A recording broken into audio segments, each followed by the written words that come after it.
आनंद मानंद बने वसंतम। काशी को आनंद वन कहा जाता है। यहाँ हर और हरि दोनों विराजमान है। मणिकर्णिका से लेकर के 80 घाट तक का जो पूरा नगर है ये हर का माना जाता है। और मणिकर्णिका से लेकर आगे बिंदु माधव आदि से भी आगे तक का ये पूरा हर का क्षेत्र माना जाता है। हरि और हर पूरे विश्व में केवल काशी में विराज रहे। दूसरी बात, तीर्थराज कौन है? प्रयाग। तीर्थ गुरु कौन है? पुष्कर। ये तीर्थ गुरु हैं। जैसे तीर्थों के राजा प्रयाग हैं, ऐसे तीर्थों के समस्त तीर्थों के गुरु पुष्कर राज राजस्थान में।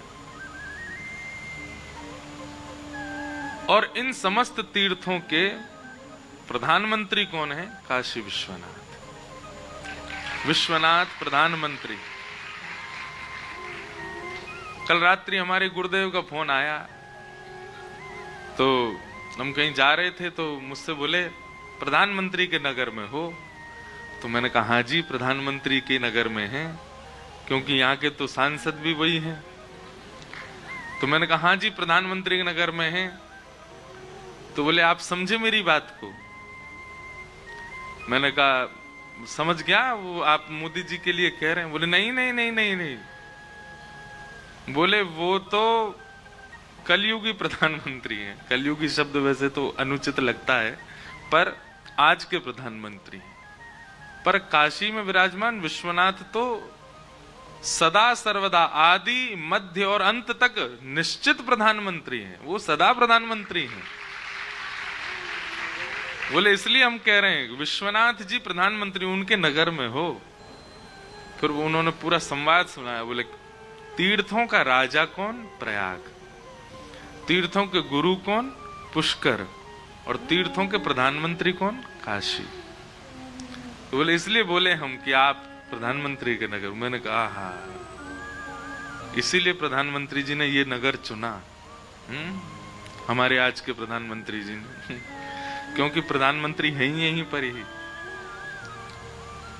राजा तो केवल हस्ताक्षर करता है, राजा तो केवल आज्ञा करता है, चलती तो प्रधानमंत्री की ही है। हम बहुत संकोच में थे। इस वर्ष की कथाओं हमने पहले दे दी और व्यस्तता के कारण हम काशी प्रयागराज नहीं जा पा रहे। कैसे करें? एक दिन का समय तो है, पहुंचेंगे जैसे भी, पर और आप सबको भी पहुंचना चाहिए। ये अवसर नहीं छोड़ना है, सबको जाना है। चाहे एक दिन का ही आपको अवकाश मिले, पहुंचिएगा जरूर। हम लोग अपना जन्मोत्सव मनाते हैं, विवाह उत्सव मनाते हैं। एक पर्सनल उत्सव हो जाता है विवाह उत्सव होना, जन्मोत्सव होना। कहीं ना कहीं कथा भी एक प्रकार से पर्सनल हो जाती है, क्योंकि एक सामूहिक परिवार, उसके मित्रगण और केवल उन व्यास को सुनने वाले ही उस कथा में जाते हैं। सार्वजनिक रूप से कथा भी नहीं होती है, कहीं ना कहीं वो भी पर्सनलाइज है। चाहे आप कितना भी बड़ा पंडाल बनाओ, वहां कौन कौन आया होगा कथा में? आयोजक परिवार होगा, उसके मित्रगण होंगे, उसके परिवारीजन होंगे, और जो व्यास जी उनके श्रोता होंगे। 10-5 लोग ऐसे होंगे जो ना व्यास को जानते हो, जो ना आयोजक को जानते हो, बाकी सब जानकारी आते हैं। तो एक प्रकार से वो भी पर्सनली हो गया ना। लेकिन कुंभ जो है ना, ये संपूर्ण सनातनियों का उत्सव है। यहां पर कोई इनवाइट नहीं होता, इनविटेशन नहीं होता। यहां पर कोई जानकारी या परिचय हो तभी जाना, ऐसा नहीं है।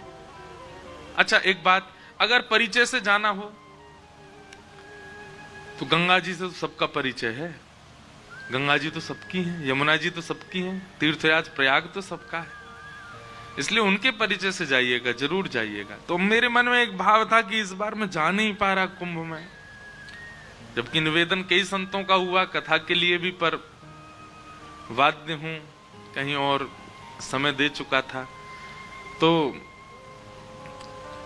मन में एक संतोष करा दिया। बोले कोई बात नहीं, राजा से मिलना नहीं हो रहा, प्रधानमंत्री से मिल लीजिए। और प्रधानमंत्री ने तो बुला के पूरी कथा ही सुन ली। यही आनंद करा दिया। तो इसलिए प्रधानमंत्री की भूमि है। सानंद मानंद बने बसंतम, इसको आनंद वन कहते हैं।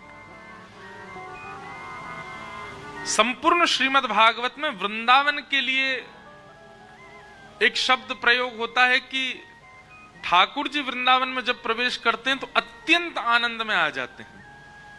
ऐसे ही महादेव जब काशी में प्रवेश करते हैं तो अत्यंत आनंद में। यहां महादेव बहुत प्रसन्न रहते हैं। और आनंद कंदम, आनंद कंद मतलब महादेव बाहर से दिखने में आपको कठोर लग रहे होंगे पर भीतर से परम आनंद में है। आनंद कंदम, जिस प्रकार कोई फल होता है वो बाहर से कठोर होता है पर भीतर उसमें रस होता है, उसको कंद कहते हैं, भीतर के हिस्से को। तो कैसे हैं? बोले आनंद कंदम। यहां पर महादेव कितने आनंद में हैं? बोले बाहर से भले ही दिख रहे हो कठोर पर भीतर से प्रबल आनंद में है, अत्यंत आनंद में है। आनंद कंदम हत पाप वृंदम, सबके पापों को नष्ट करने के लिए यहां बैठे। काशी में कोई भी आता है, महादेव प्रयास करते हैं जितने ज्यादा से ज्यादा हो सके उसके पाप नष्ट हो, उसके पाप विमुक्त हो। इतने भोलेनाथ यहां पर इतने भाव से विराज रहे हैं। वाराणसी नाथ मनाथ नाथम, वाराणसी नाथ, तीन नाथ यहां कहे गए। एक तो वाराणसी के नाथ, दूसरे अनाथों के नाथ, और तीसरे तो वो स्वयं नाथ हैं। नाथ का मतलब क्या होता है? रक्षक। नाथ का मतलब क्या होता है? स्वामी। तो वाराणसी के नाथ हैं, अनाथों के नाथ हैं, और नाथ तो वो स्वयं है ही है। अच्छा, एक बात मैंने यहाँ एक दिन कथा में, पहले दिन शायद एक बात मैंने कही थी, पहले या दूसरे दिन, कि जो व्यक्ति नाम के आश्रय में नहीं है वो कहीं ना कहीं अनाथ है।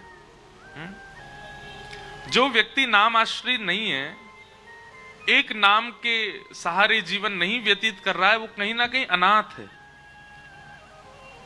मन में एक भाव आ रहा था कि इस भाव से अगर हम जाएं तो नाम जापक तो पूरे विश्व में देखा जाए तो 4-5% ही होंगे, 4 भी बहुत ज्यादा ही कह रहा हूं, 2-3% ही होंगे। पूरे विश्व का कल्याण कैसे होगा फिर? हमने तो सबको अनाथ कह दिया। लेकिन जब ये श्लोक पढ़ा काशी का तो यहां पर महादेव ने उत्तर दे दिया। बोले जो नाम जब भी नहीं करते इतने पापी हैं, एक नाम के आश्रय भी नहीं है, वो भी यदि मेरे सामने आ जाते तो उनका नाथ भी मैं बन जाता हूं। यहां पर अनाथ के नाथ का शब्द जो यहां पर वाराणसी नाथ, वाराणसी नाथ मनाथ नाथम, अनाथों के जो नाथ हैं। मतलब अगर आपका किसी नाम में रुचि नहीं बन रही हो तो महादेव से प्रार्थना करो, महादेव ही सुझाएंगे। किशोरी जी की शरण में जाना है कि राघव जी की शरण में जाना है कि ठाकुर जी की शरण में जाना है, गंगा जी की शरण में जाना है, या फिर महादेव को लगेगा कि नहीं भाई तू रहने दे, सबकी शरण में एक आध सेवक हमारे भी होने चाहिए, तू हमारी शरण में ही रहे, हमारा ही नाम जप कर। अगर किसी व्यक्ति को ठौर ना मिल रही हो, उसको समझ ना आ रहा हो मैं किस राह पे जाऊं, किस पथ पे जाऊं, वो अनाथों की भांति घूम रहा हो धर्म क्षेत्र में, महादेव के पास जाए, महादेव कृपा करेंगे। अरे जो रावण जैसे के भी नाथ बन सकते हैं। आपको पता है हमारे भारत के ऋषि कहते हैं कि रावण जैसे क्रूर व्यक्ति को राम जी ने अपने हाथों से मारने का निर्णय इसलिए लिया क्योंकि उसने शिव का बहुत भजन किया है, क्योंकि वो शिव उपासक है, क्योंकि वो शिव की इतनी आराधना कर चुका है। राम जी बोले इसको कोई और नहीं, इसको तो हम अपने हाथों से इसका उद्धार करेंगे। तो अनाथों के नाथ हैं महादेव। श्री विश्वनाथम शरणं प्रपद्ये, ऐसे श्री विश्वनाथ, विश्व के जो नाथ हैं, उन्हें हम बारंबार प्रणाम करते हैं, वंदन करते हैं। संपूर्ण श्रीमद् भागवत में व्यासों की कहीं भी प्रशंसा नहीं है, सब जगह श्रोताओं की प्रशंसा है। चाहे भागवत जी हो, चाहे रामचरितमानस हो, चाहे वाल्मीकि रामायण हो, चाहे कोई भी पुराण ले लीजिए, सब जगह आप लोगों की प्रशंसा, हमारी कोई प्रशंसा नहीं है। लेकिन एक बात सुनो, एक तो होता है कि स्कूल के किसी बच्चे की सारी टीचर प्रशंसा करते हैं। 100 टीचर्स हैं, 100 के 100 टीचर्स एक बच्चे की प्रशंसा करते हैं। वो बड़ी बात है कि एक बच्चे की केवल प्रिंसिपल प्रशंसा करता है, वो बड़ी बात है। प्रिंसिपल का भार ज्यादा है। अगर किसी बच्चे की 100 प्रशंसा करें टीचर्स, वो एक बार को अनसुनी हो जाएंगी। अगर प्रिंसिपल किसी बच्चे की प्रशंसा करते हैं, हम कोई आपसे प्रतिस्पर्धा नहीं कर रहे, आप लोग और हम एक ही हैं, पर श्रोताओं की प्रशंसा सबने की है, वक्ताओं की प्रशंसा केवल ब्रज की गोपियों ने की है। गोपियां कहती हैं भुवि गृणन्ति ते भूरिदा जनाः, अरे भैया सुनो, दुनिया का सबसे बड़ा दानी मिल गया। गोपियां कहती हैं। किसी ने पूछा कौन मिला? बोले त्रिलोकीनाथ, पूरे विश्व के रचयिता, ब्रह्मादि देवता जिनके आगे नतमस्तक रहते हैं, ऐसे परब्रह्म को शब्दों की पुड़िया में लपेट करके जो दुनिया को बांट दे, वो वक्ता। ये सबसे बड़े दानी। जिस परब्रह्म को समा पाना किसी के बश की बात नहीं, ये शब्दों की पुड़िया बना के दे देते हैं सबको। परब्रह्म को शब्द में ऐसा लपेट करके बांट देते हैं सब में, सबको लगता है कि हमको वह नाथ प्राप्त हो गए, वह कृष्ण हमको प्राप्त हो। कृष्ण किसी को मिल सकते हैं, पर इन वक्ताओं की वाणी में जाने कैसी कला है। ये वक्ता अपनी वाणी से सबको दे देते हैं उस कृष्ण को। यशोदा के दर पर गोपियां जाती हैं, स्वयं जन्मदात्री यशोदा मैया ठाकुर जी को किसी को नहीं देती, पर वही गोपियां जब सत्संग में जाती हैं, सत्संग के माध्यम से वक्ताओं की कथा सुन करके कृष्ण को प्राप्त कर लेते हैं। इसलिए भूरिदा जना, ये कथा वक्ता दानी। हम आज एक बात कहना चाहते, हम वैसे ऐसी बात कहते नहीं मंच से, पर इस बात को हर वक्ता को ध्यान में रखना चाहिए। आजकल कई वक्ता का स्वभाव दान का होना चाहिए, वक्ता का स्वरूप देना होना चाहिए, पर आजकल हमारे कलिकाल में कथा की व्यासमंच लेने का विषय बन गई है। दक्षिणा लेने का सबका अधिकार है, दक्षिणा तक सीमित नहीं है ना, इसीलिए तो हम बोल रहे हैं, दक्षिणा से अधिक हो गया है। कथा का मंच प्रचार का साधन बन गया है, और उस प्रचार के माध्यम से आप यहां दीजिए, वहां दीजिए, ऐसे दीजिए, इतना दीजिए, ये दीजिए, नहीं होना चाहिए। वक्ता का स्वरूप, गोपियों को कितनी पीड़ा होती होगी जब किसी वक्ता को मांगते हुए सुनती होंगी। तो लोगों को जागरूक करना सेवा के लिए ये व्यास मंच का धर्म है, पर केवल व्यास मंच से केवल और केवल सबसे मांगना ये नहीं होना चाहिए। हम बहुत विनय पूर्वक निवेदन कर रहे हैं। गोपियों को पीड़ा होती होगी, एक बार को ठाकुर जी को पीड़ा हुई ना तो कोई दिक्कत नहीं है, पर वैष्णवों को पीड़ा हो रही है, बहुत बड़ी दिक्कत की बात है। ठाकुर जी को किसी बात से पीड़ा हो कोई दिक्कत नहीं, पर ठाकुर जी के वैष्णवों को नहीं होनी चाहिए। तो गोपियों को पीड़ा होती होगी। दक्षिणा तो भाई एक बात कहें, वक्ता को कोई दक्षिणा दे ही नहीं सकता, वक्ता को कोई दक्षिणा नहीं दे सकता। वक्ता जो आपको दे रहा उसका मूल्य आप कैसे दे पाओगे उसको? आप जीवन अर्पित कर दीजिए, अपना सर्वस्व अर्पित कर दीजिए, तो भी उसकी करनी के बराबरी नहीं कर पाओगे। पर फिर भी पत्रम पुष्पम जो भी दक्षिणा लेते उतना अधिकार वक्ता का है, लेना चाहिए उसको। पर उससे अतीत जब हो जाती है व्यास मंच से, केवल 3 घंटा कथा में वही विषय चल रहा है, कहां देना है, किसके लिए देना है, कैसे देना है, कितना देना है, ये नहीं होना चाहिए। व्यासमंच तो दान करता है, व्यासमंच दान मांगता नहीं है। ठाकुर जी खड़े हैं, हमको दिख नहीं रहे हैं, और हमसे कह रहे हैं इनमें से जो योग्य हो, ये भाव सुना करके जिसकी योग्यता लगे मुझे उसको दे दो।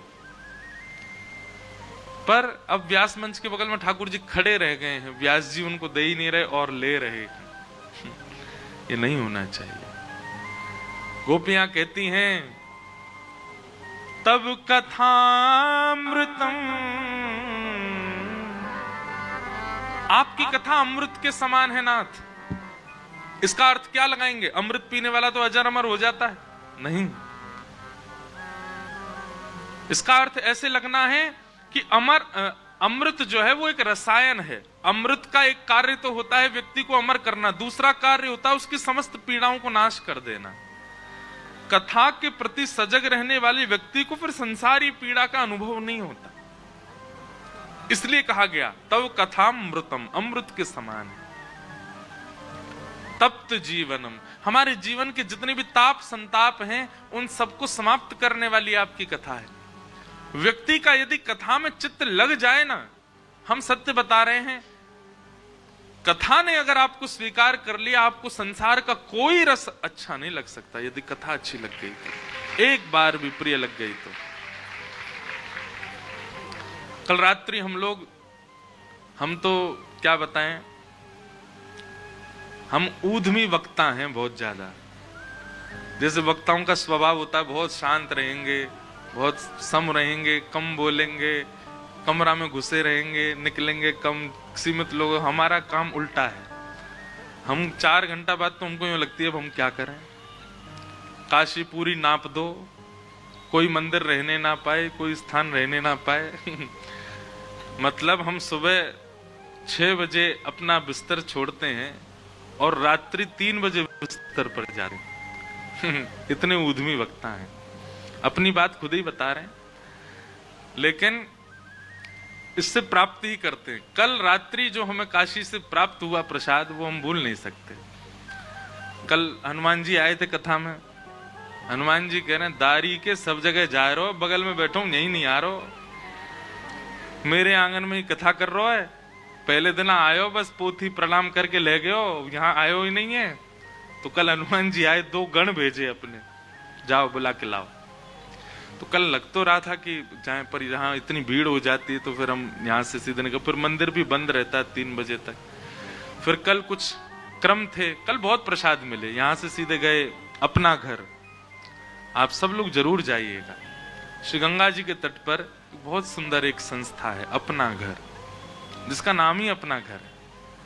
वहां पर प्रभु जी मानवों की सेवा, और कितना अच्छा स्लोगन है, मानव सेवा ही माधव सेवा। वहां पर उन लोगों की सेवा होती है। काशी में हमको एक चीज सुनाई दी कहीं से कि यहाँ पर कई लोग आते हैं माता पिता को काशी दर्शन कराने, और फिर उनको गंगा घाट पर बैठा करके कहते हैं आप बैठो, हम जल लेके आ रहे हैं आपके लिए, और बूढ़े माता पिता को वहीं छोड़ के चले जाते हैं। माता पिता बेचारे, कोई पूछता है आप क्यों? हमारा बेटा जल लेने गया है, सुबह का गया है, अभी तक नहीं आया। कई माताएं तो प्रतीक्षा कर रही हैं, वर्ष हो गए बेटा जल ले करके नहीं आया। ऐसे कई लोग काशी में तीर्थ भूमियों में ऐसे बालक छोड़ के चले जाते हैं। कुछ लोग घर से निकाल दिए जाते हैं, कुछ लोग इस प्रकार होता है उनके, हमको पता ही नहीं है कि संसार में क्या क्या चल रहा है। एक संस्था सजग है, वे जाते हैं घाटों पर, रेलवे स्टेशन पर, कोई भी अनाथ है, कोई भी लावारिश है, कोई भी जख्मी है, उसको उठा के ले जाते हैं, वहां उसकी सेवा करते हैं, उसको अपना घर देते हैं। फिर उससे पूछते हैं आपका परिवार कहाँ है, आईडी वाईडी बताओ, ढूंढते हैं, परिवार वालों से संपर्क करते हैं।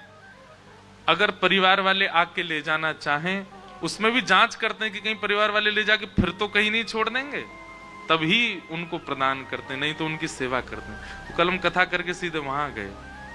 हमारे जालान परिवार के सबसे बड़े जो वृक्ष हैं केशव जी, वो सेवा में लगे, जिनके गृहिणी के उपलक्ष्य में ही ये कथा का क्रम हो रहा है। कल वो वहां सेवा में हमको लेके गए, हम उनके घर गए, हम उनके परिवार के घर गए, हम उनके प्रकल्पों में गए, उतने खुश नहीं हुए। लेकिन कल मैं अपना घर गया, बोले महाराज जी आज मैं बहुत खुश हूं कि आप यहाँ आए, ऐसा सेवा का भाव। तो कल हम अपना घर गए, वहां भी एक प्रसाद। और सुनो, कल पता है क्या हुआ? अपना घर के आजीवन सदस्य बने प्यारे गिरधर लाल, आजीवन सदस्य बन गए। अब जब भी वाराणसी श्री गिरधर लाल जी आएंगे तो श्री गिरधर लाल जी अपना घर जाएंगे और वहां जितने भी प्रभु जी उनकी सेवा में कुछ निवेदित करके आएंगे। तो कल श्री गिरधर लाल जी काशी में एक जगह सदस्यता कर आए हैं, अपना घर के सदस्य बन गए। आप सब लोग भी जब भी आपको अनुकूल लगे जाइएगा, गंगा घाट पर ही श्री अपना घर, बहुत अच्छा स्थान, वहां जाके प्रभु जी, वहां सब मानव जितने भी जिनकी सेवा उनको प्रभु जी कहा जाता है, उनकी सेवा का प्रकल्प। गोपियों ने गोपी गीत गाया, गोपी गीत गा करके श्री ठाकुर जी को प्रकट किया। और प्रकट गीत के पश्चात होने वाला जो रुदन था, रुदुस्वस्वरम राजन कृष्ण दर्शन लालस, कृष्ण दर्शन की लालसा से जब रुदन हुआ। मैं हर बार कथा में कहा करता हूं कि आप नियोजन कितने करते हैं, व्यवस्थाएं कितनी करते हैं भगवत प्राप्ति के लिए, वो आवश्यक नहीं, आप उत्सुक कितने हो। वो उत्सुकता वो ठाकुर जी का दर्शन कराती है। कई बार जब मैं, अब विशेष रूप से काशी में इस बार हम मिले नहीं किसी से, ना लाल जी मिले, तो एक पीड़ा सी तो हुई चित्त में, क्योंकि जब यहां से जाते हैं लोग बागों के भाव, कईयों के नेत्रों में अश्रुबिंद, कईयों के, हमारे लाल जी बहुत लोगों से बात करते हैं, बहुत लोगों को स्वप्न में अनुभव कराते हैं, बहुत लोगों को कुछ बताते हैं, हमें पता है। और ये बात बिल्कुल सत्य है, हमने अनुभव करके देख लिया है कि हमारे लाल जी बहुतों के साथ में लीला करते हैं, हमें छोड़ के सबके संग आनंद करते हैं। तो इस बार दर्शन लाल जी स्वयं ही आराम में है, क्योंकि अब बहुत व्यस्त हो जाएंगे ना, इसलिए ठाकुर जी, क्योंकि लगातार कथाएं चल रही, बहुत थके भी हैं ठाकुर जी, इसलिए इस बार नहीं मिले हैं। और दूसरी बात, दूसरा जो संकेत लगता है, शायद आपकी व्याकुलता से ठाकुर जी चाहते हैं प्रेम और पुष्ट हो जाए, आपका प्रेम को शुद्ध, पवित्र और पुष्ट, जैसे कि स्रोत निकालते जाओ तो पानी निकालते जाओ तो स्रोत और शुद्ध हो जाता है। ऐसे ही बंधुओं, कई बार विरह में निकले हुए अश्रुबिंद देखने वालों को पीड़ा तो लगती है कि अरे इनको दर्शन दे दीजिए महाराज जी, इनसे मिले ही लीजिए, लाल जी से मिलवा ही दीजिए, पर नहीं, वो स्रोत की पवित्रता के लिए अश्रुबिंद का आना, थोड़ा विरह में रहना आवश्यक है। पुष्ट होने के लिए प्रेम में, अगर किसी ने विरह नहीं सहा है वो प्रेम में पुष्ट नहीं हो पाएगा। तो काशी वालों को थोड़ा सा विरह तो दिया है इस बार हमारे लाल जी ने, पर अब का विरह हो सकता है कि अगली बार उत्सव के रूप में परिवर्तित हो। हमारे लाल जी का जो उत्सव नियोजन होता है, पता कैसे होता है? अंतिम दिन, जिस दिन उत्सव का विश्राम होगा, उस दिन ठाकुर जी के आगे पर्ची डाली जाएंगी 4 स्थानों की, लेकिन अगली साल जो है वो तो ब्रज में ही होगा, ये तो निश्चित है, या तो बरसाना, नंदगांव, वृंदावन, गोवर्धन, 4 में से कहीं होगा। पर अगली साल जो ब्रज में होगा, उस ब्रज के 7वें दिन जो पर्ची डाली जाएंगी 4, उनमें से काशी का नाम भी होगा। तो हो सकता है कि लाल जी की इच्छा हुई। हमारे काशी के कई वैष्णव तो ऐसे हैं, अभी रामेश्वरम में जिन्होंने कथा कराई वो भी हमारे हैं। एक यहाँ 3 दिवसीय भगवत भजन 3 दिन का और हुआ था, एक क्रम 3-4 दिन का, वृंदावन रसामृत। वे सब बोले महाराज जी हम तो 4 पर्चीन में ही काशी लिख देंगे। वे सब बोले और कोई का नाम ही नहीं आने देंगे, 4 काशी। तो अब मेरा भी एक मन तो होता है कि हम तीर्थों में ही करते हैं लाल जी का उत्सव, काशी तो प्रधानमंत्री है तीर्थों की, तो अगली साल तो ब्रज में ही होगा, ये तो निश्चित है, होगा नंदगांव, बरसाना, गोवर्धन या वृंदावन में, पर ब्रज का जो उत्सव होगा वहां पर्ची डाली जाएगी और काशी निश्चित आएगा। हम 4 अलग ही डालेंगे, लेकिन ये देखेंगे काशी आएगा कि नहीं। वो काशी आया तो फिर काशी में ही लाल जी का उत्सव होगा, और उस उत्सव में सुख देने के लिए ठाकुर जी थोड़ा विरह दे रहे हैं, आप लोग उसके लिए हमें क्षमा करें। भगवान प्रकट हुए, किससे प्रकट हुए? गीत से नहीं, गीत के बाद होने वाले विरह से प्रकट हुए। वास्तव में बंधुओं, कथा जो है ये गीत है। आज विश्राम के बाद जो विरह होगा ना, वही विरह ठाकुर जी की याद दिलाएगा। विशेष 7 दिन नहीं होते कथा के, 9 दिन नहीं होते राम कथा के, विशेष होते हैं उस कथा की विश्रांति के बाद का क्षण। उसमें कथा आप पर क्या प्रभाव डाल रही है, आपकी मन बुद्धि चित्त किस प्रकार का व्यवहार कर रहे हैं, उस समय कथा में सुनी हुई बातें आपको सजग सचल रूप से आपके जीवन में दृष्टिगोचर हो रही हैं कि नहीं, ये विशेष बात है। कथा में तो सब लोग भक्त हो जाते हैं, कथा के बाद जो विपरीत समय आता है उसमें भक्त होके दिखाओ तो बड़ी बात है। तो गीत के बाद जब रुदन हुआ तो रुदन सुनकर के ठाकुर जी प्रकट हो गए। ताशाम आविर्भूत सौरी स्मयमाय मुखाम्बुज पीतांबर धर रघुवी साक्षान मनमथ मनमथ। ठाकुर जी प्रकट हो गए, पीतांबरी पहन करके ठाकुर जी प्रकट हुए। सब गोपियों ने ठाकुर जी को पकड़ लिया। बहुत चर्चा हुई ठाकुर जी की गोपियों के बीच में। भगवान बोले हम तो आपकी परीक्षा ले रहे थे, आप सबके प्रेम का भाव देख रहे थे। ठाकुर जी बोले अब महारास हो, और जितनी गोपी हैं उतने कृष्ण प्रकट हो गए और अब महारास हुआ। महारास हुआ, देवादिदेव महादेव शंकर भगवान दौड़े वृंदावन की ओर। महाराज कर रहे हैं ठाकुर जी, हम यहाँ कैसे बैठे रहे। जैसे ही पहुंचे गोपियों ने द्वार रोक दिए। कहाँ जा रहे हैं बाबा? भीतर। वे ठाकुर जी रास कर रहे हैं, हम रास कर में आए लाल जी के संग। गोपियां बोली भीतर केवल एक ही पुरुष जा सकते हैं और वो है योगेश्वर कृष्ण, उनके अलावा किसी भी पुरुष का प्रवेश निषेध है। महादेव बोले तो फिर हम क्या करें? बोले अब वो आप जानो, ठाकुर जी जाने, कैसे जाओगे? भीतर तो केवल गोपियां और ठाकुर जी हैं, आप नहीं जा सकते।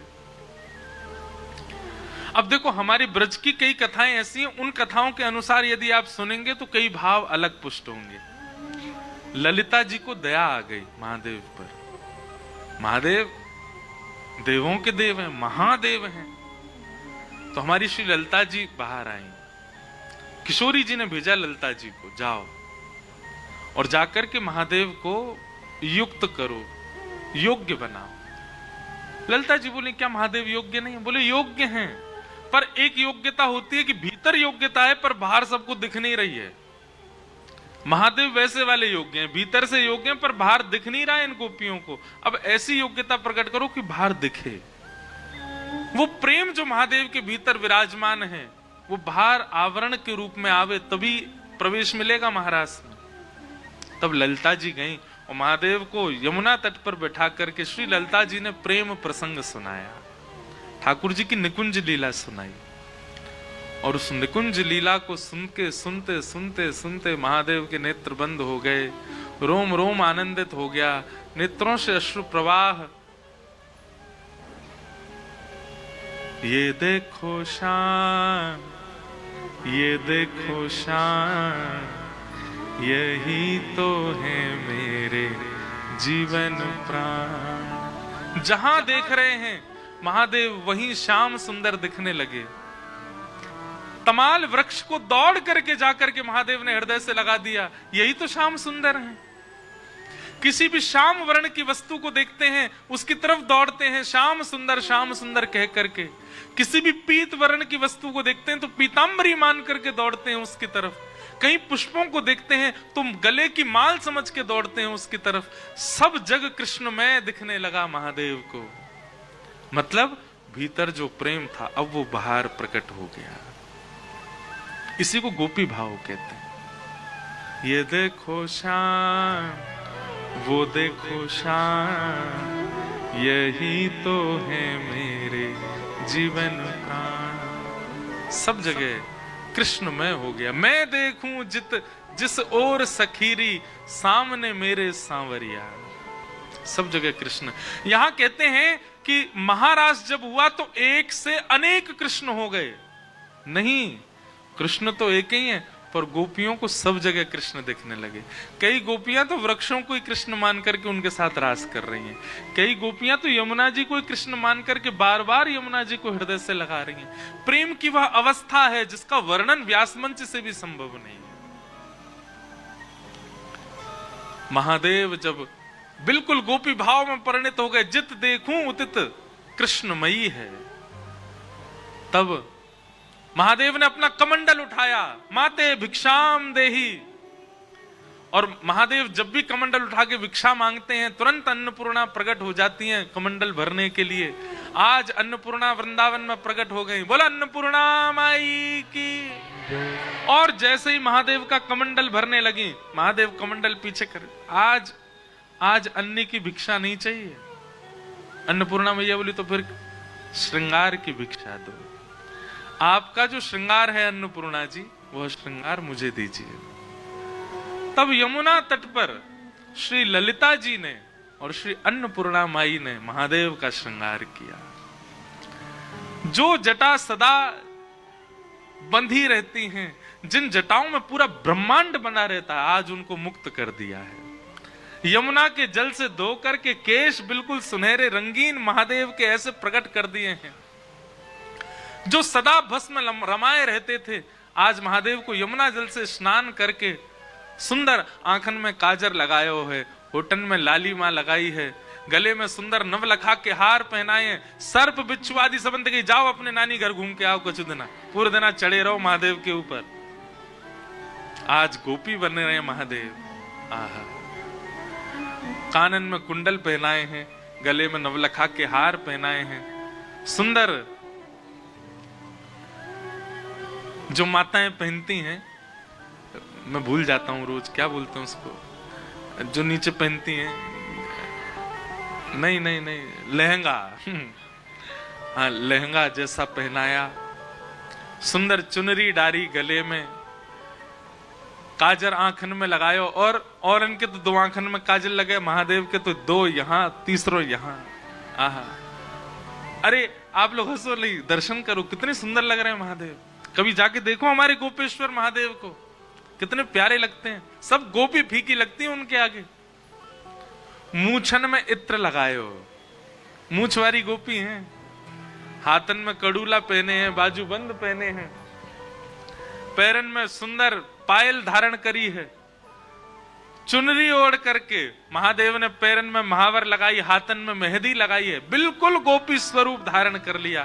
बोल गोपेश्वर महादेव की।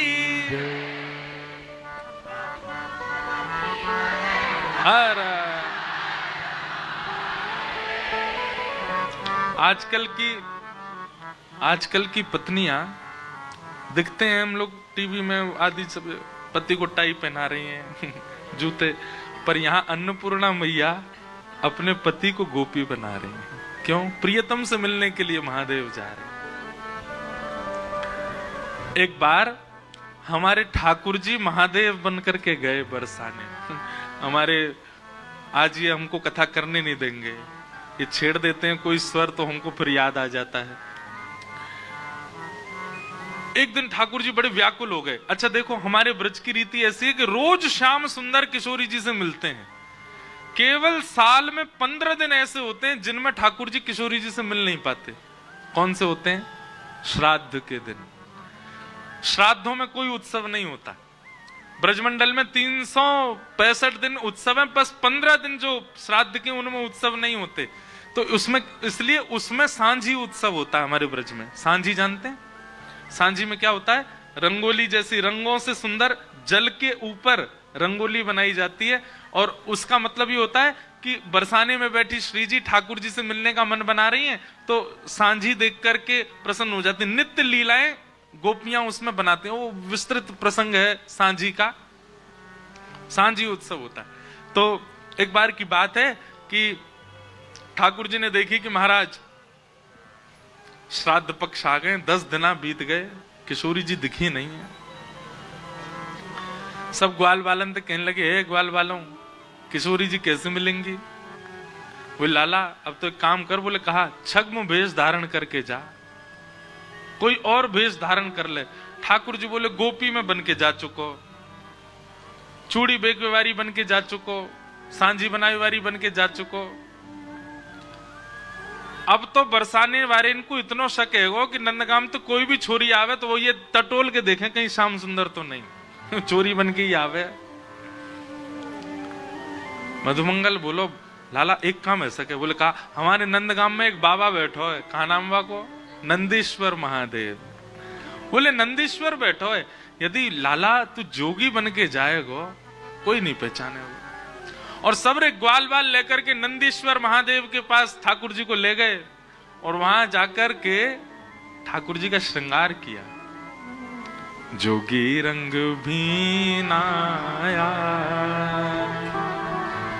अच्छा श्रृंगी नाद बजाया। जोगी रंग भी नाया, अच्छा श्रृंगी नाद बजाया। हमारे ब्रज के परम रसिक महापुरुष हुए श्री मल्लुकदास जी महाराज, उनका ये भाव है कि ठाकुर जी जोगी बनकर के बरसाने दर्शन करवे जा रहे हैं। जोगी रंग भी नाया, अच्छा श्रृंगी नाद बजाया। जोगी रंग भी नाया, अच्छा श्रृंगी नाद बजाया। हम केवल भाव सुना सुना के गा देते हैं। मोतिन लर अलख गंगा, मानो जटा जूट में गंगा हो।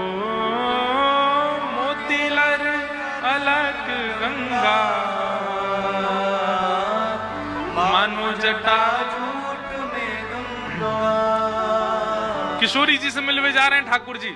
मधुमंगल बोलो लाला तेरे लंबे लंबे घुंघराले केश हैं, इनकी जटा बनानी पड़ेगी। बोले कैसे जटा बनाओगे? सोई कहा क्यों महाराज? दही लेके आए और दही में ने गोबर मिलायो और गोबर मिला के लाल जी के केशन की जटा बनाई। जटा बना करके महाराज बिल्कुल मध्य में जैसे महादेव की जटा, ऐसे ठाकुर जी की जटा बना दी लाल जी के। लाल जी बोले हमने कथा में सुनी है ये महादेव की जटा में तो गंगा निकले, मेरी कैसे निकलेगी? तो वर्णन कर रहे मोतिन लर अलक गंगा। एक पतले पतले मोतियों की माला लेकर के आए और वो माला तोड़ के नेक भीतर घुसा दी और नेक भीतर से ऐसे बाहर निकाल दी सब ग्वालान ने। तो मोती की लर निकल रही है। सब मधुमंगल से लाला देख कैसी गंगा निकल रही है, आहा दूर से देख के ऐसा लग रहा महादेव ही आ रहे का। ठाकुर जी बोले ऊपर को तो श्रृंगार है को और करो। तब ललाट में चंदन बिंदा, मानो किए भूषण इंदा हो। ललाट में चंदन बिंदा, मानो किए भूषण इंदा। ऐसा ऐसा चंदन लगाया मधुमंगल सीतामा तनसुका मनसुका धनसुका कि मानो ऐसा लग रहा है कि चंद्रमा ऊपर से उतर के माथे पे आ गो है, यही चंद्रमा धारण कर रखो। मानो किए भूषण इंदा, इंदा माने चंद्रमा। जोगी रंग भी नाया, अच्छा श्रृंगी नाद बजाया। किशोरी जी से मिलने के लिए हमारे ब्रज के लाला महादेव को रूप धारण कर रहे हैं। आहा। और अंग अंग भूषण बाजे, मानो सुर डमरू बाजे हो। अंग अंग भूषण बाजे, मानो सुर डमरू बाजे। हमारे मल्लुकदास जी महाराज कहते हैं, बोले ठाकुर जी छद्म वेश धारण करते हैं तो नंद भवन से जो पोशाक पहन उसको उतारते नहीं है। क्यों? छद्म वेश को मतलब क्या है? किशोरी जी के दर्शन करते तुरंत उतार के सबरे नंद भवन भागनो है। तो यहाँ हमारे भीतर नंद भवन के आभूषण और नंद भवन की पोशाक पहन रखी है।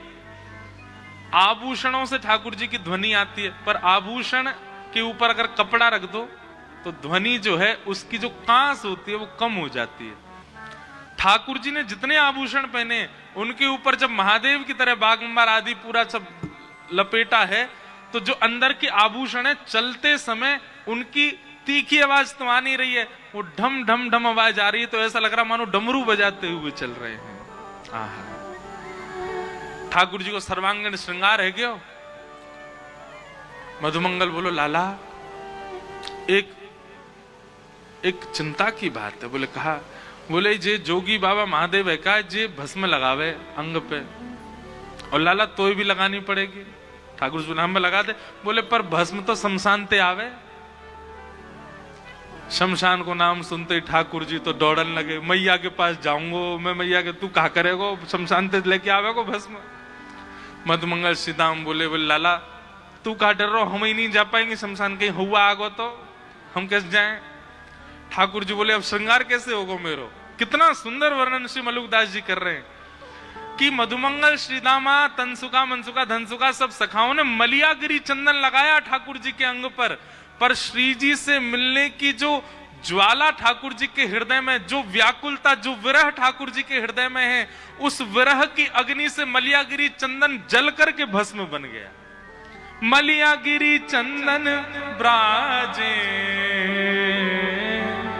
मानो सुंदर भस्म ब्राजे हो, मलियागिरी चंदन ब्राजे मानो सुंदर भस्म ब्राजे। तीव्र उत्कंठा श्री जी से मिलने की ठाकुर जी के चित्त में जो है, उस उत्कंठा, उस विरह अग्नि से जो चंदन अंग पे लगा वही भस्म बन गया जल करके। ठाकुर जी जोगी बन गए। आहा, छोटो सा त्रिशूल ला के दे दिया। अच्छा त्रिशूल भी कैसा पता? कई वृक्षों की जो टहनियां होती हैं उनमें 3-3 टहनी निकल आती हैं, उन्हीं के पत्ता वत्ता तोड़ ताड़ के टेढ़ो मेढ़ो से त्रिशूल दे दियो। ठाकुर जी ले जा लाला, लग रहा बढ़िया जोगी। ठाकुर जी छोटे से जोगी बन करके बरसाने जा रहे हैं। मधुमंगल श्रीदामा कह रहे लाला विजयी भव, जीत के आइयो, श्री जी तो मिल के आइयो। ठाकुर जी पहुंच गए बरसाने, और बरसाने जाते महाराज डमरू बजा रहे, अलग निरंजन। बड़ी बड़ी गोपी नेक्स्ट सो जोगी, और सब गोपी आके कहें अरे जोगी बाबा कौन सी मैया ने वन में छोड़ दियो तो है? छोटे से ठाकुर जी कह रहे हैं अपमान मत करे, भस्म कर दूंगा तो है। छोटा बालक ना हूं मैं, युग युगंत कर रहा हूं तपस्या। पहले मेरो कद 50 फीट हतो, तपस्या कर करके घिसको नेक्सो से रह गऊं। सब गोपी बात सुनकर के आनंदित हो रही है लाल जी की। अच्छा जोगी बाबा कहा करे, कैसी ब्रज की अंतरंग लीला तो अद्भुत है। क्यों महादेव ना हो मोहित ठाकुर जी पर, कैसी लीला करते हैं त्रिलोकीनाथ। तो सब गोपियां बोली जोगी बाबा कहा करे? ठाकुर जी बोले कुंडली देखूं मैं और मुखमंडल देख करके सब बता दूं भविष्य, और मेरी विशेषता तो यह है कि मैं मुख देख करके अगर कन्या हो तो यह बता दूंगा या को वर कौन होगा, और वर को और छोरा को बता दूंगा या कि कन्या कौन होगी। सबरी गोपी बोली अरे तुम भर बताए तो? बोले हाँ। सबरी गोपी आके बैठ गई, जोगी बाबा हमारे बता दो हमारो ब्याह कौन थे होगा। सब किशोरी जी की सखियां घेर करके बैठी। ठाकुर जी को उनसे तो मतलब है ही नहीं, ठाकुर जी को तो श्री जी से मिलना है। ठाकुर जी एक की तरफ देख के बोले सुन तेरा तो ब्याह ही ना होगा, तू ऐसी रहेगी जीवन भर, तेरो ब्याह ना है सके। तू जाते ब्याह करवे को मन बनावे कि वाह को ब्याह कोई और ते है जाएगो या वो पधारे ही जाएगो, या हमारे तू ब्याह मत करी, तू जीवन भर ऐसी रहेगी। और सुन तू सामने खड़ी का है, तेरे काजे तो एक छोरा मोह अभी मिलो नंदगाम में मधुमंगल, एक पामते टेढ़ो चले, वही तो होगा तेरो ब्याह। सबरी गोपी नाराज है गई। ठाकुर जी तो सब कहा कह रही है। ठाकुर जी बोले एक उपाय ऐसा क्या? बोले कहा तुम सबरी सखी जिनके चरणन की उपासना करो, यदि उनको ब्याह श्रेष्ठ वर्ते है गयो तो तुम समन के ब्याह भी सुमंगल है जाएंगे। श्री जी की याद दिलाती सब सखी बोले अरे श्री जी के पास ले चलो, उनके ब्याह की पहले पता तो चले, हमारी सुकोमला हमारी इतनी प्यारी श्री जी को ब्याह कौन थे होएगो। चल जोगी बाबा हमारी जो स्वामिनी जी ने कि एक बार उनके बारे में बताए दो। उनको ब्याह कौनते होएगो। आहा, ठाकुर जी पहुंच गए। 10 दिन हो गए थे, किशोरी जी दिखी नहीं है, और वहां किशोरी जी भी व्याकुल है ठाकुर जी के दर्शन के लिए, पर ठाकुर जी ऐसा रूप बदल के आए कि किशोरी जी को पहचान में नहीं आ रहे हैं। एक तो सांवले ठाकुर जी, ऊपर ते मलियागिरी चंदन भस्म बन गो, तो सांवलो व्यक्ति जब सफेद सफेद भस्म लगा ले तो और ही विचित्र लगे। ठाकुर जी आए, ठाकुर जी को देख करके महाराज अचेत है गए, देखते ही रह गए श्री जी को। ललिता विशाखा सब सखी बोली, अरे जोगी बाबा जइए हमारी स्वामी जी ने बता दे इनको ब्याह कौनते होगो। अरे सुनो, तुम्हारी जो स्वामिनी जी है ना, इनको जाते ब्याह होएगो, वो इनके जैसे बगल में खड़ा होगो तो ऐसा लगेगो अमावस्या की रात्रि में पूर्णिमा प्रकट है गए हो। मतलब श्री जी तुम्हारी पूर्णिमा है, पर जाते इनको ब्याह होगा वो अमावस्या की रात्रि तक कम नहीं होएगो, बिल्कुल कारो ही होएगो। सब सखी बोली, हम सब जान नहीं है तेरे मन की बात, तू कौन के काजे अंकित कर रहा हो। बोले मैं अंकित ना कर रहा हूं, मैं वास्तविकता कह रहा हूं। और इनके बगल में जो खड़ा होएगो, खड़े रहते ही इनकी उपमा भर जाए, समझियो भाई तो इनको ब्याह होएगो। सब सखी बोली, अब कोई ऐसा थोड़ी करेंगे, छोरा ने पकड़ पकड़ के इनके बगल में खड़ी करेंगे हम, यहां भाई जाते इनकी उपमा भर रही हो, बात ब्याह कराओ। जोगी बोलो, अब छोरा ने कहां पकड़ के लाओगी, मैं यहां हूं, मुझे खड़ो करके देख लो। और कौन पकड़ के लाओ, जब उपस्थित में हूं तो मुझे खड़ो करके देखो। ललिता विशाखा सब गुस्सा वही ठाकुर, जैसे ही महाराज पीछे भागी, आहा, मोहन मंत्र फूंक दे मारी, मोह सब गोपी डारी। हाँ, मोहन मंत्र फूंक दे मारी, मोह सब गोपी डारी। सब गोपियों को मूर्छित कर दिया। आहा, और स्वयं ठाकुर जी चल कर गए। किशोर जी घबरा रही हैं, जन कौन सा जोगी बाबा आ गए। सोहे बाम भाग में प्यारी, मानो अर्धंग सवारी। हाँ, सोहे बाम भाग में प्यारी, मानो अर्धंग सवारी। सारी गोपियां तो मूर्छित हो गईं। ठाकुर जी चल करके गए, किशोरी जी के बगल में जाके खड़े है गए। और दिना तो लगती श्याम सुंदर और किशोरी जी खड़े हैं, पर आज ठाकुर जी के बगल में खड़े है, ऐसा लग रहा हो साक्षात उमा पार्वती और महादेव खड़े भये हैं। ऐसा स्वरूप। किशोरी जी बोली, वृषभानु बाबा ते शिकायत कर दूंगी, कीर्ति मैया ते तुम्हारी शिकायत कर दूंगी। ठाकुर जी वाले जी, श्री जी ने देखो तो सही मेरी ओर। तुरंत जल के पास गए और जल के पास जाके अपना मुंह पहुंच करके जैसे ही दिखायो श्याम सुंदर, किशोरी जी ने दौड़ करके ठाकुर जी को हृदय से लगा लियो। आप भी मेरे दर्शन के काजे कितनी योजना बना करके हमें आज जोगी बन करके आए हो। किशोरी जी के दर्शन कर लिए, चरणन में प्रणाम किया ठाकुर जी ने, थोड़ी देर रास विहार किया और नृत्य आदि करके अब बोले, अब सबरी गोपी सब उठ जाएंगी, इनकी सबकी जो मूर्छाएं टूट जाएगी, वहां से पहले मैं भाग जाऊं। आहा, ठाकुर जी दौड़ करके नंद भवन नंद गांव की ओर जा रहे हैं। सब ग्वाल बाल खड़े, सब प्रतीक्षा कर रहे हैं, लाला फंसेगो कि निकर के आवेगो पतो नहीं। इतने में चौकड़ी मार के दौड़ते हुए ठाकुर जी आ रहे हैं। मधुमंगल सीधा मत बोलने लगे, ऐसा लगा फंसको दिखे, दौड़ के आ रहा हूं, पीछे कहीं गोपी तो ना है।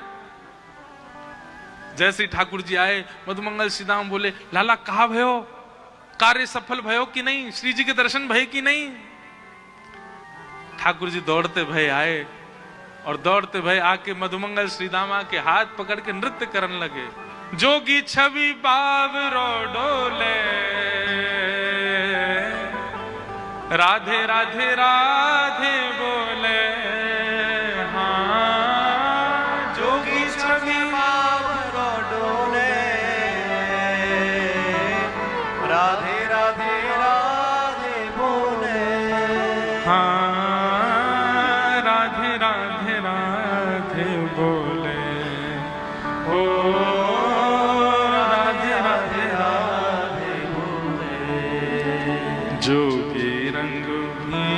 नाया, अच्छा श्रृंगी नाद बजाया, जोगी रंग भी नाया, अच्छा श्रृंगी नाद बजाया। यहां रास में महादेव गोपी का रूप धारण कर रहे हैं और वहां निकुंज में ठाकुर जी महादेव का रूप धारण कर रहे हैं। ऐसे हरिहर एक दूसरे से परस्पर प्रेम को प्रकट करते रहे और या परस्पर प्रेम की गंगा में हम और आप ऐसे ही गोते लगाते रहे, यही आनंद है। महादेव गोपी बन करके गए और महारास में ठाकुर जी के साथ आनंद किया। बोलो रास रासेश्वर भगवान की। रास का प्रसंग सुनाया गया। अब हम क्रम पूरा कर दें भागवत जी का। आज तो हमारा मन ही नहीं हो रहा था रास पूरा करने का, और भाव गाते जाएं, बस यहीं रास में ही कथा छोड़ जाएं ऐसा मन था, पर अनुष्ठानिक कथा इसलिए क्रम पूरा कर देते हैं। रास पंचाध्यायी के उपरांत युगल गीत आया। युगल गीत के उपरांत कंस वध की कथा प्रारंभ हुई।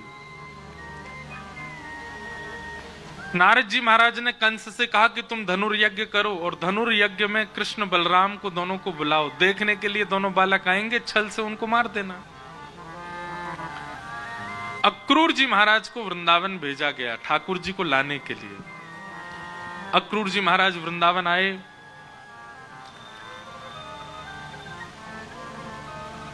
नंद बाबा से आकर के कहा कि महाराज कंस ने एक धनुर्यज्ञ किया है और उस धनुर्यज्ञ में आपके दोनों बालकों को पुरस्कार देने के लिए बुलाया है।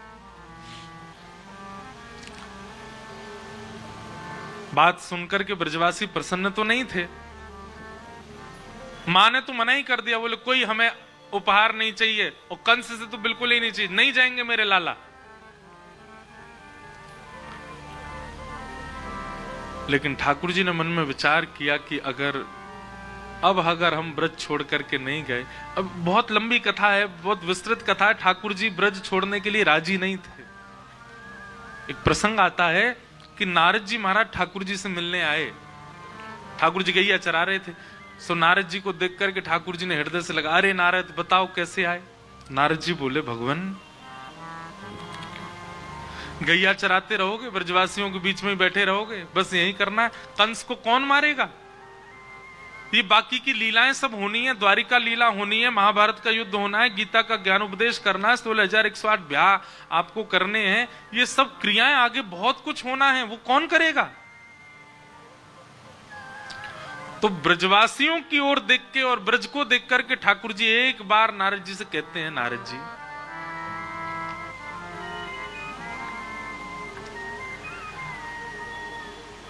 कोई और परमात्मा नहीं बन सकता,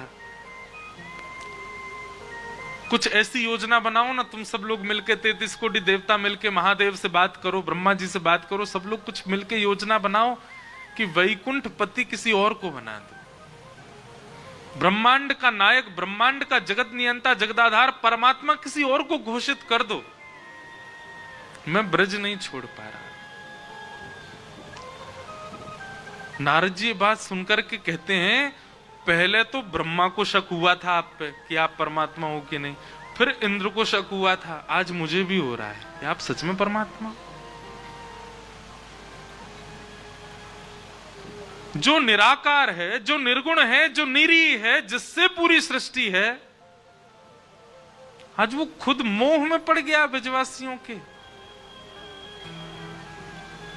ठाकुर जी स्वीकार करते हैं, बोले मोह में नहीं पड़ा हूं, प्रेम में पड़ गया।